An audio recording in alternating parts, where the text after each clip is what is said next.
Shalom anak-anak yang dikasihi Tuhan. Bagaimana kabar kalian di tahun yang baru ini? Kiranya kalian dalam kondisi yang sehat dan tetap bersemangat. Anak-anak yang dikasihi Tuhan, hari ini kita akan sama-sama merenungkan firman Tuhan yang terambil dari Injil Matius pasal 13 ayat 44 sampai 46. Demikian firman Tuhan. Hal kerajaan sorga itu seumpama harta yang terpendam di ladang yang ditemukan orang, lalu dipendamkannya lagi.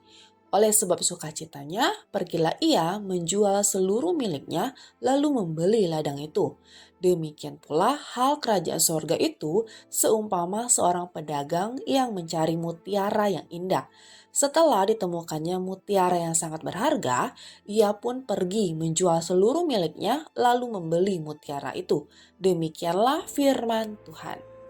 Di dalam ayat ini, Tuhan Yesus memberikan suatu perumpamaan tentang kerajaan sorga seperti harta yang terpendam dan seumpama mutiara yang indah dan dicari orang-orang. Sehingga ketika seseorang menemukan mutiara indah itu, orang itu kemudian merelakan segala miliknya untuk dijual agar dapat memiliki mutiara indah berharga yang ia temukan itu.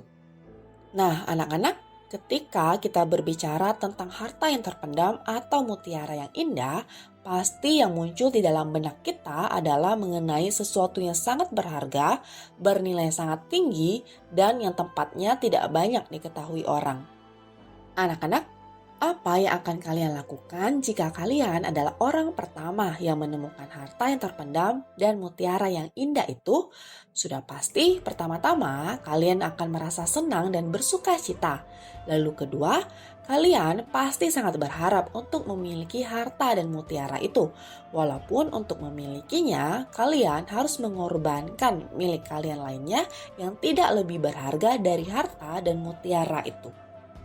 Anak-anak, maksud Tuhan Yesus menyampaikan kedua perumpamaan ini adalah untuk menyatakan ada satu hal terpenting dalam hidup kita, yaitu Yesus Kristus.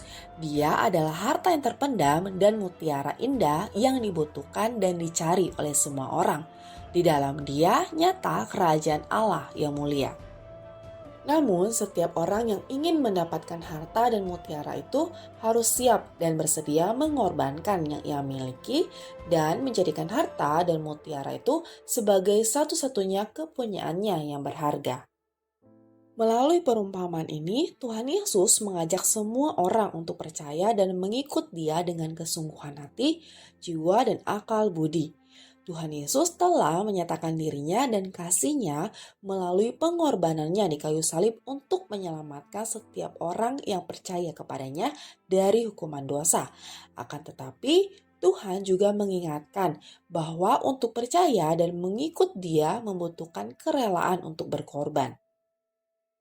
Anak-anak yang dikasihi Tuhan, ada dua hal penting yang dapat kita renungkan di dalam menjalani hidup di tahun yang baru ini melalui renungan ini. Pertama, apakah kalian telah memiliki mutiara yang indah itu? Jika belum, segera terimalah Tuhan Yesus sebagai Tuhan dan Juru Selamat kalian. Dialah harta terpendam dan mutiara yang berharga itu. Di dalam Dia ada anugerah keselamatan yang kekal.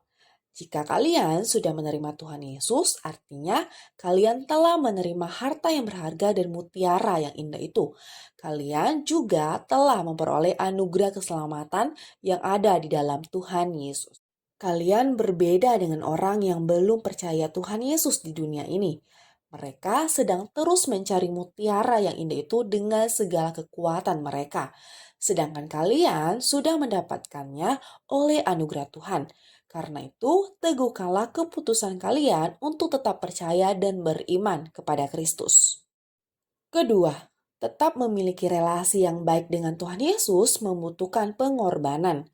Tuhan Yesus telah rela berkorban demi keselamatan kita.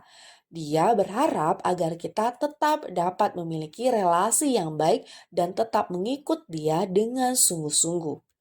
Ada banyak hal yang dapat kita lakukan untuk tetap menjaga relasi dengan Tuhan, antara lain dengan mengkhususkan waktu berdoa dan membaca firman Tuhan secara rutin.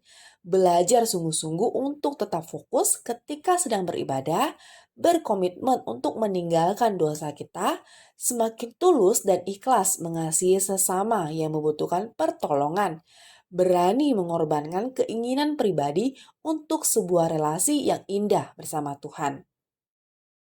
Sebagai penutup renungan ini, ada cerita tentang sebuah keluarga yang mempertahankan imannya kepada Tuhan Yesus walaupun dengan penuh pengorbanan. Cerita ini dimulai dari sebuah daerah di pedalaman India pada tahun 1800-an. Di sana, di daerah yang bernama Assam, terdapat suku primitif yang kanibal.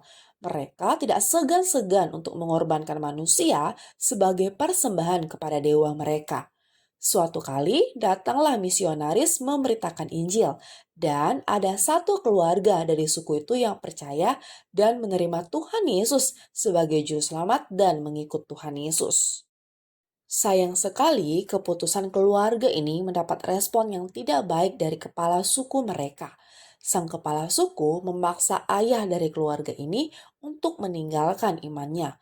Namun, sang ayah itu berkata, "Aku sudah memutuskan untuk mengikut Yesus."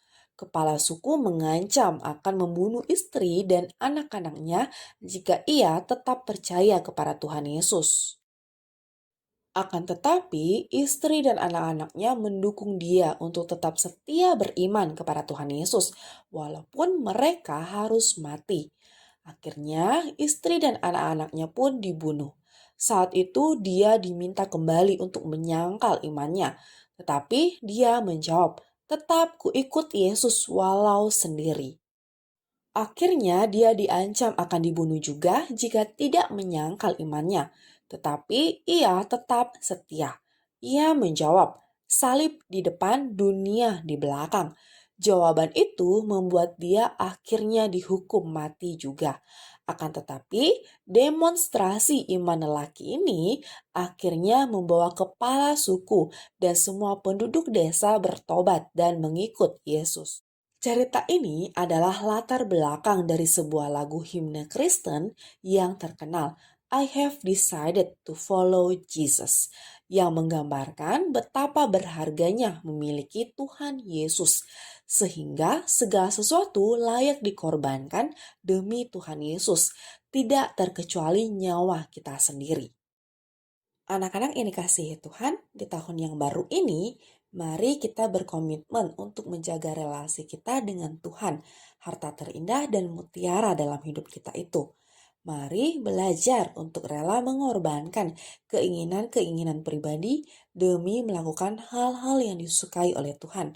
Di tahun yang baru ini, semangat mengikuti Yesus semakin kuat di dalam diri kita. Amin.